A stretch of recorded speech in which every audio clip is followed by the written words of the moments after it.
কিছু মানুষ থাকে না মনের খুব কাছে। বিজয়ীর অ্যাডভাইজার নীলোফার করিম আপা আমার মনে ঠিক এমনই একজন মানুষ। তো এই মানুষটা আমি বিয়ের পর থেকেই সব সময় আমাকে ইন্সপায়ার করতে, বলতে ঘরের বউ ঘরে বসে থাকবা কেন, বাহিরে যাবা, কাজকর্ম করবা, ইনকাম করবা, হাতে টাকা না থাকলে পৃথিবী কিছু না, কিছু কিছু সেভিংস করবা। আমি সবসময় দেখেছি এই যে ওনাদের ফ্যামিলিটা, নীলোফার করিম আপা বলেন, রুবি ফুপি বলেন, মানে এই যে ওদের ফ্যামিলিটা সবসময় আমাকে ইন্সপায়ার করে আসছে। তো আজকে আপুর জন্মদিন, আজকে যদিও আপু আমাদের সাথে চাঁদপুরে নেই, আপুর জন্মদিন পালন করব না তা কি হয়? আজকেই মানুষটার জন্মদিন, কোনো আয়োজন থাকবে না বিজয়ীর থেকে তা কি হয়?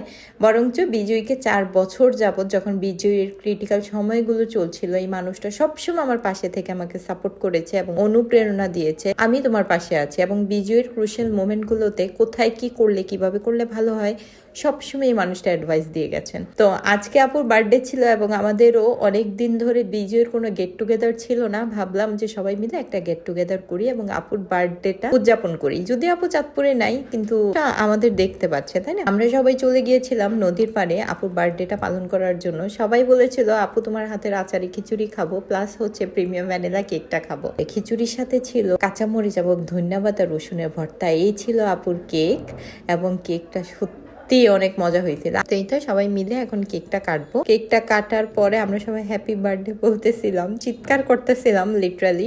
সবাইকে কেকটা খাইয়ে দিচ্ছিলাম। তোমার খাওয়াটা বড় জিনিস না, কিন্তু এই যে সবাই মিলে নদীর পাড়ে বসে খাচ্ছি, কেক কাটছি, এই জিনিসটাই একটা অন্যরকম, এই ফিলিংসটাই অন্যরকম। এই যে আচারি খিচুড়িটা আমি নাড়াচাড়া দিচ্ছি, কি সুন্দর একদম গরম গরম খিচুড়ি, নদীর পাড়ে কুয়াশা এবং রৌদ্রের মাঝামাঝি বসে সবাইকে বেড়ে বেড়ে খিচুড়িটা দিচ্ছি এবং সাথে ছিল ভর্তা এবং সালাদ।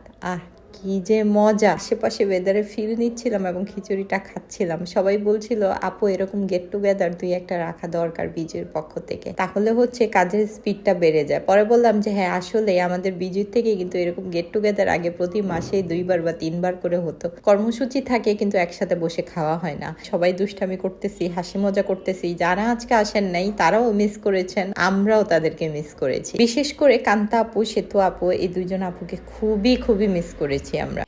আমাদের বিজয়ীতে প্রতিদিন একটা করে টার্গেট থাকে, এই মানুষটাকে আমরা খুব জ্বালাই। আজকে আমাদের টার্গেট ছিল নীলে আপু। স্বর্ণা আপু আমাকে বলছিল আপু আজকে কি টার্গেট নীলি আপু? তো হ্যাঁ, আমরা নীলে আপুকে খুব জ্বালাইতেছিলাম, বসে বসে দুষ্টামি করতেছিলাম। এই যে মরিয়ম আপু, এই যে স্বর্ণা আপু, আমরা সবাই বসে বসে খাচ্ছিলাম। মেয়েদেরকে নিয়ে খুব বেশি বেরোয়া হয় না, তো আজকে মেয়েদের সহ বের হয়েছে, যে পোজ দিচ্ছে। খাওয়া শেষ করার পরে এই যে আমরা নদীর পাড়ে চলে যাচ্ছি।